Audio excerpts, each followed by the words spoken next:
Hey Joe, I just wanted to say that I'm pumped for Ask Joe tonight. See you soon.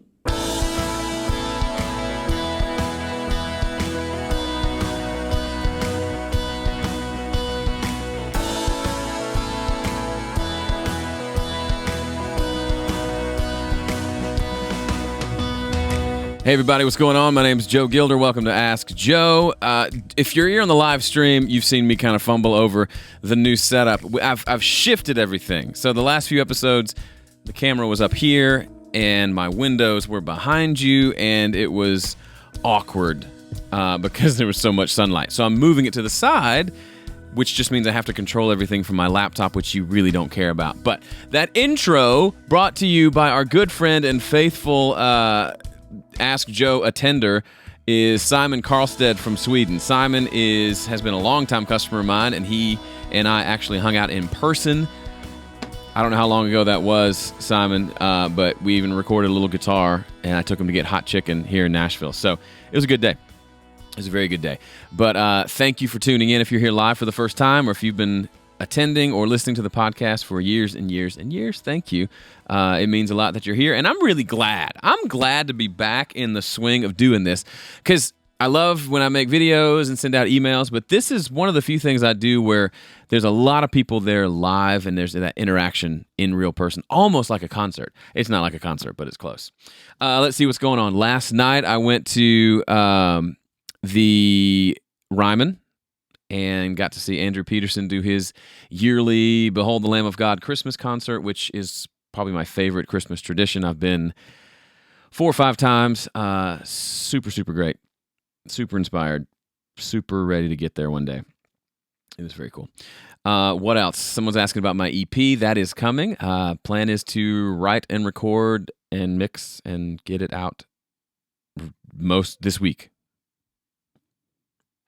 That's the plan. I don't know how well that plan's going to pan out, but that is the current plan. And yeah, I don't know that's the current plan. So that's all I can tell you. I'm thinking it's going to be mostly piano tunes, and that should be fun and kind of a different thing for me. But a lot of it's up in the air. I started writing one this morning. I've just got a lot going on. I feel a little scatterbrained today. But instead of me talking like I normally do, I'm going to stop talking now and play at least a snippet of... I'm going to play the full thing. I'm going to play one of the songs from the Homestead Collective Christmas EP that I just produced. This is the first project recorded and also mixed in the new studio. And it came out really well. It sounds really great. It is out, and you can go download your copy for free. Go to homesteadcollective.net. I believe they're giving it away for free if you sign up to their email list, which is a great exchange. Musicians, take note. That is a good way to get something in exchange for your music, because believe it or not, email addresses are highly valuable if you know what to do with them. And I believe Caitlin does. So I'm going to play you one of the songs from the EP. We did a 5-song project, and this is the classic. It's probably wrong to call it the Charlie Brown song, but this is the song Christmas Time Is Here, which was done in kind of a cool, if you can call this, groovin' folk arrangement. And it sounds really great. Take a listen.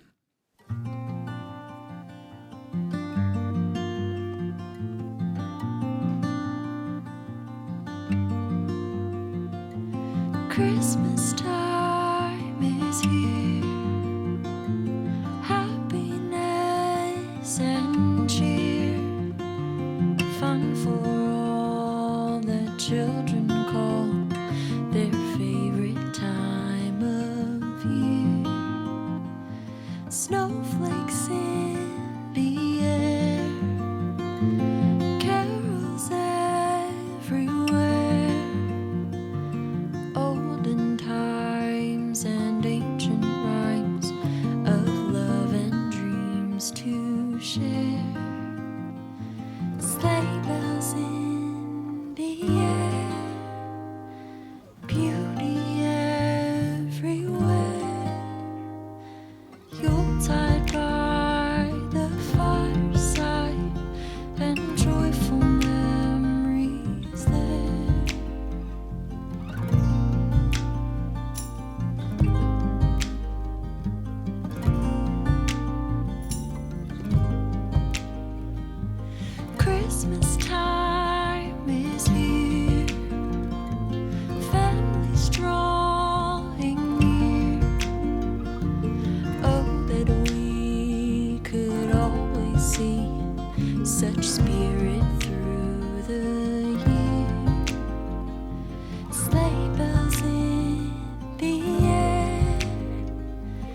beauty everywhere.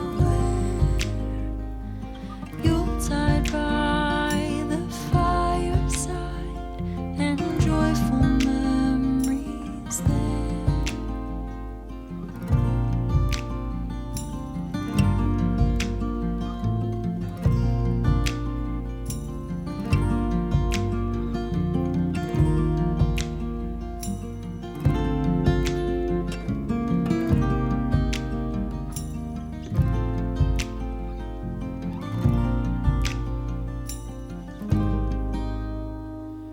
There you go. That's Homestead Collective with their song Christmas Time is Here from a really fun and great sounding EP. If you're not following them and doing everything you can to connect with them online, they're doing a lot of great stuff. There'll be an episode of Gilder featuring them a little bit more on Thursday. So be sure you're subscribed to my YouTube channel.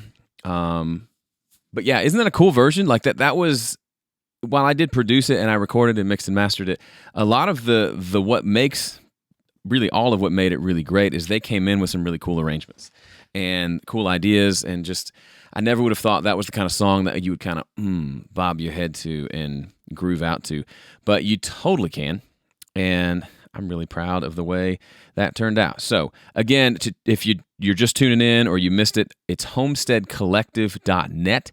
That's their website, and you can enter your email address to get that EP for free for a download, which I think is totally worth doing. I happen to be terribly, terribly biased, but they're the same musicians from the band Sunday Muse. We mixed one of those songs in the Mix Together series, so they're just fabulous. Support them the best you can. Boom.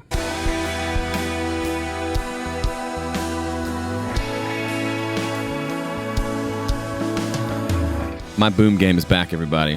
I was out with injuries, wasn't on my game. We are back. Life is pretty stinking good. Let's jump into your questions. That's what I really want to do. So thank you for humoring me, listening to some music that you could go listen to on your own time. I really just like to, when I work on stuff that I'm really excited about, I like to feature it here on the channel. So I don't even know what's happening in the chat. Someone says, this whole channel is white Christian hippie stuff, LOL. Hippie, you misspelled hippie. I don't know what makes me a hippie, but I'll take it. Anyway, let's jump into your questions. If you're here live and you have questions, ask them in the chat. If you're not here live, you should come hang out. Tuesdays, 1 p.m. Central. Go to homestudiocorner.com/calendar. You can subscribe to a little calendar that will show up. It'll show up. Let's see if I've got it here. I think I do. It'll show up on your calendar, and it'll even notify you and with the link to how to get there whenever we're going live. Or if you have the YouTube app and you're subscribed and you have the little notification bell turned on, it should ping you every time we go live. But see, Ask Joe Gilder Live. It's right there on the app. Super, super cool. Noah Akins says, do you watch Adam Neely and Rick Beto?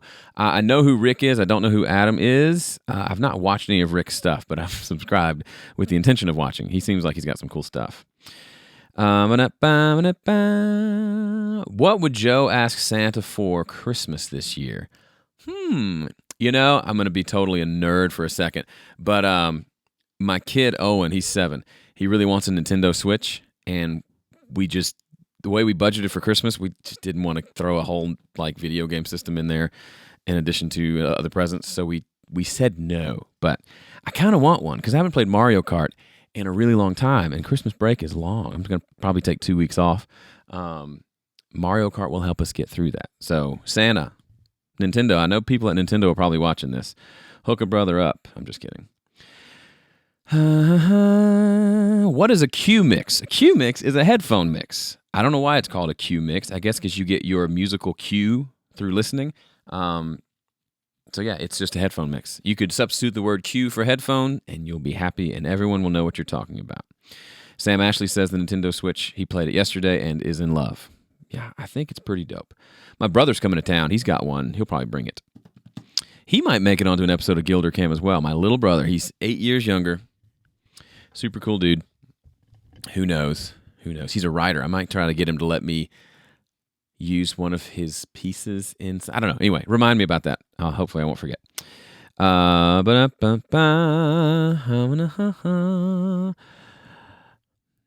Jonathan says, loved the dynamics of that mix, Joe. Curious what the final peak RMS levels that you mastered to. I usually, so I use the K system meters, which is the K12 for K20, K14. I use K14 for mastering, and I just try to get it to hang out around 0 for most of the song, bump up into the yellow and the red for the louder parts without sounding over compressed. If anything, I master too quietly, and I'm okay with that. Not too quietly. I master on the quiet side because at some point you get to a certain volume level, you're losing so much to gain a little bit more volume. Ian Shepherd has talked not ad nauseum. He's talked a lot about this and is far more equipped to answer these types of questions, but that's what I did. Scott says, what tips do you have for making a dry studio recording sound like it's being performed in a live environment? One thing, if you haven't seen, I posted my last episode of Gilder Cam, the one about taking a concert mix, getting a killer concert recording or something. I took a simple guitar vocal performance from a live show that I did, just a small like acoustic singer-songwriter thing, and did a mix of that. We had one room mic, and then I added room reverb in addition to the room mic, and that really made it sound like you were kind of hearing something like a live release, if that makes sense. Reverb doesn't have to be big, huge, long tail stuff. Most of the time when I mix, I'm using reverbs that don't sound like a room. So I'm using like spring reverbs and plate reverbs a lot to give it like this kind of just ambient vibe. But when I do live mixing where it needs to actually sound like it's in a room, I'll use some sort of a small room, large room, hall, those types of reverbs. I don't use them in other places all that much, occasionally on drums, if that makes sense. What release of Studio One are you running? Whatever the latest one is. Sam said, I made a headphone cue mix for my friend when I recorded his vocals on Studio One. I sent things to the bus that was going to the headphone mix, but there were loads of latency. How can I fix this? Could be any number of things. Was it just latency? It only happened on the send, no latency normally. Could be you had a plugin. A lot of times if there's latency and you don't know all the normal culprits aren't the culprit, a lot of times there might be a plugin on there. So if you had like a reverb in the chain maybe, or like a limiter or something, that can sometimes do it. Otherwise, I don't know. I don't use the Q mix functionality in Studio One for what I do because I do the mixes on my mixer. I do the headphone mixes on the mixer versus using Studio One, so I've just not experienced it enough. So could be buffer settings, but like it sounds like it only happened on the headphone send, which is weird. So I don't know. Tom says, I just got the StudioLive 3 board and I want to know how to use it in the studio. Do you use yours as an interface? Do you use Capture and then bring into Studio One, or do you record on the SD card? Yes, it is. I get this question a lot, and I guess I haven't explained it explicitly. It is an audio interface. It has USB. It acts just like any other audio interface. It just happens to be a big old honking mixer. So yes, I use it as an audio interface. I don't use Capture in the studio because I have Studio One right there. There's really no reason to use Capture. The only time I use Capture in here is if I'm doing like a live streaming show and I want to just capture the multi-tracks and then mix them later. So I have a little less software running at the time of the live stream, trying to conserve computer resources. But otherwise, yeah, I don't use Capture or the SD card. Those are more for live, like out at a show, which I use for that concert I was just mentioning. But yeah, that's how I use it. It's a great audio interface. Why would you normalize a track? For me, Daniel, that's a great question. I don't do it. There's some people who say, go in, I pull up a song, I'm getting ready to mix, and I normalize everything. And what normalizing is, if you don't know, it analyzes the audio of a piece of audio, and it looks at the highest peak, and then it takes that up to 0. So it basically takes it up or just below 0, where it's as loud, this piece of audio is as loud as it can get without clipping. It's not compression, it's just literally turning it up a very specific number of dB so that it's at its loudest point. The reason I use it is if I'm mixing something and there's a track that was recorded really quietly, I want to bring it up in volume, but I don't want to bring it up past the normalized level, right, so that it's now clipping. Just to be safe, what I'll usually do is I'll hit normalize, which will usually take the little audio form and blow it up really big, and then I'll bring it down from there, because 98 times out of 100, when I normalize it, it's too loud, and then I can bring it down to a more reasonable level. That's why I use normalize most of the time. Also, when I'm doing spoken word stuff, like this podcast, if you stay after when you see me cleaning up the track and getting it ready, what I'll usually do, unless there's a big, huge peak somewhere where I yelled or coughed or sneezed and it made a peak that was louder than what I normally have, if it's normal spoken audio, I'll normalize this, and I've got the rest of my settings and fader levels and plug-in chains set to accept that level of my voice. So the EQ, the compressor, the gate, and the limiter are all set to a normalized vocal track, which just makes this easier because I'm not super worried about sound quality on a podcast. Because you're watching this on YouTube right now. The audio quality is not that great anyway. So I don't spend tons of time there. But once I had it set up to where I like it, and I'm not saying I want it to sound bad. I sit and listen and remix it and re-EQ it if it needs it. But that's another situation where I use normalizing. Somebody said, what mic? Justin says, what mic are you using now? This is the... Turn it around. The AKG D5. Great handheld mic. These are the mics. If you saw that last episode of Gilder Cam with the live recording, it was this mic that I use for that.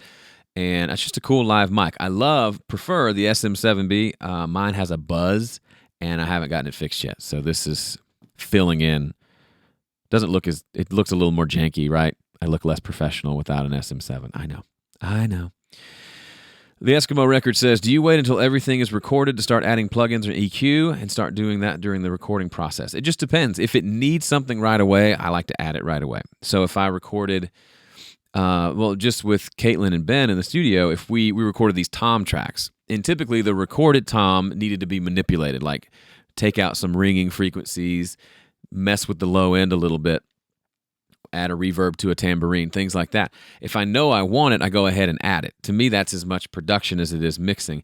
Then when it comes time to mix, it already sounds like I want it to sound. I can tweak it a little bit more. Part of getting it right at the source for me is if that needs an EQ, there's no reason to not go ahead and slap it on right now if I know what I need to do. I don't spend 20 minutes on it. I spend about 30 seconds. Slap it on, find a frequency that's close to what I think is the problem, pull it out, then move on with the recording session. And I'll do that on maybe, I don't know, if you're here, I know Caitlin was here, I maybe did that 10% of the time, 20% of the time, so it's not on everything. But like vocals, I will put like a typical vocal chain with EQ and compression on the vocal as soon as we record it, because that's how we're going to listen to it in the final mix, and I want to go ahead and get a feel for how that's going to sound. Because if we got to listen to this for the next 2 hours while we record all the other tracks, I'd rather it sound like something I want to listen to and not leave it as raw tracks just for some principled sake of I must not put plugins until later. Sure, plugins can be a crutch, but if you use them well and you know what you're doing, there's no reason you can't put them on sooner. Caitlin and Ben are here. Hi, Caitlin and Ben. HomesteadCollective.net, y'all. How's the new EP coming? Bill, I mentioned earlier, it doesn't exist yet. I'll be writing hopefully a song today and a bunch of songs tomorrow, and then record them and release them. I am very behind. It'll be stripped down, chill. I'm feeling like I'm in a bit of a block for ideas to things to write about, so I have no idea how this is going to go, but it'll be fine. It'll be my fourth. If you've forgotten, I released 3 EPs this year. This will be the fourth, which is what I promised, and it's December 12th, so I got to get on it. I hit the deadline on all the other 3, but life got crazy and we moved, and we'll be fine. Jared says, what do you know now regarding your business that you wish you would have known when you started? That's a really good question. What do I know now regarding your business that you wish you would have known when you started? I think, and this is something I still have to kind of shake myself loose, doing everything yourself is not that impressive or helpful. While I do a lot of things myself with business or music, anytime I collaborate with someone else, it almost always is better than not. Does that make sense? Even though I just talked about how I'm going to record an EP and it's just going to be me and a guitar and a piano and that's it. But the EPs that I probably enjoyed the most this year, I've done 3 so far. One was acoustic of just me in a studio by myself, although Ben from Homestead Collective was there for the guitars. The other 2 were in studio, tracked live. Those other 2, Someone to Blame and Fighter, were way more fun. And I feel like they probably not turned out better, but they turned into something I couldn't have done on my own. So an example of that in the business world is when I reached out to Graham Cochran and said, hey, guy, we just have similar websites. We both just started. Would you like to do a podcast with me? And he said, yeah, I don't have a podcast. Let's do it. And then we did that for a while. And then I said, hey, you want to do like a workshop in Nashville? And he said, yeah, let's do it. We called it the Simply Recording Workshop after the Simply Recording podcast. And then I said, hey, I've got this idea for this thing called dueling mixes. Do you want to do it with me? He said, sure. And that has exploded. So to me, it's a pride buster, right? That some of the best things I've done business-wise have been stuff that I've done with someone else, i.e. Graham Cochran or other people. And I would want to do that more. Not go meet a bunch of people and try to schmooze them all into doing something for me, but just to not shy away from relationships as much as I naturally tend to do. While I might be funny and outgoing on camera, but I kind of like to be by myself, which is why I'm on camera in a room with no one else present, except for the 132 of you watching right now, which is just funny. I'm with you, but I'm still alone. Pete John says, Joe, what's in your vocal change for spoken word like this show? Your voice always sounds warm and clean. Well, I wash my voice twice a day. I'm kidding. Right now, it's this D5. Most of the time, it's an SM7B, but it's actually this into the stock preamp on the StudioLive. I got tired of having to set up the channel strip on like my nice preamp and then having to rechange it every time I recorded a session. So I have it just running through a normal channel, and I've got a little EQ, and then in a little EQ and a limiter and a gate, and that's it. The rest is just my sweet, sultry voice. Jose says, I got a StudioLive 16.4.2 just before starting to see your videos with the new series. Any advice to make my workflow better? Yeah, it's hard to know what you mean. Like, I don't know what your workflow is, so I don't know how to improve it. What I will say is use it for your headphone mixes.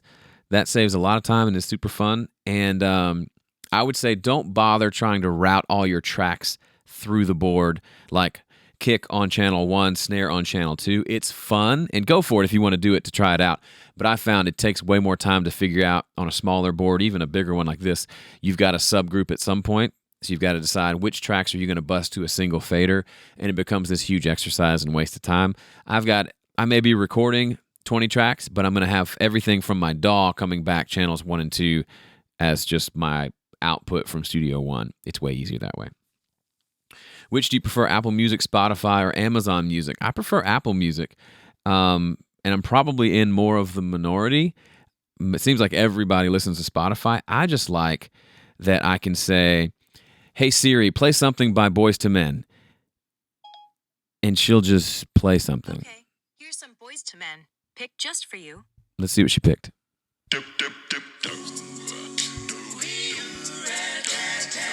I mean, it doesn't get better than that, right? So I like that. I don't think you can do that with Spotify. I can also... So anyway, I like that. I like the Apple environment. I also like the way I can use iTunes Match to, whenever I drop with, let's say, with Ben and Caitlin, when it was time to... They were going to go home. We finished up day 2 recording, and they needed mixes. Or I was going to give them mixes to listen to on their 1,000-hour drive back to Pennsylvania. And I exported them, and then I just dropped them into iTunes. And I also put them in Dropbox and emailed them to Ben and Caitlin. But I dropped it into my iTunes, and then next time I pulled up my phone and went to music, they were right there because I've got that synced up here. So I don't have to go to Dropbox app. I don't have to like manually really do anything. It just shows up. That's kind of cool. So that's why I like it. I'm probably in the minority, though, as per usual. Do you have an opinion of the SM81? It's great. I haven't used one in probably over a decade. It's a great mic. That's all I can say.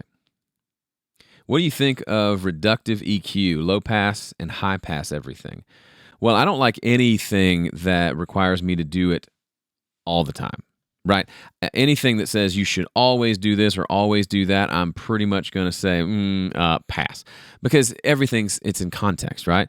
I used to say you should high pass everything except for kick and bass. I don't say that anymore because you don't need to do that every time, only if there's stuff that needs to be high passed. And how do you know if there's stuff that needs to be high passed? Probably depends on how good you are at recording. If you're good at recording, you probably don't have stuff with tons of rumble there, so you don't have to worry about it. So I like low pass and high pass, rolling off the lows and the highs in specific instances.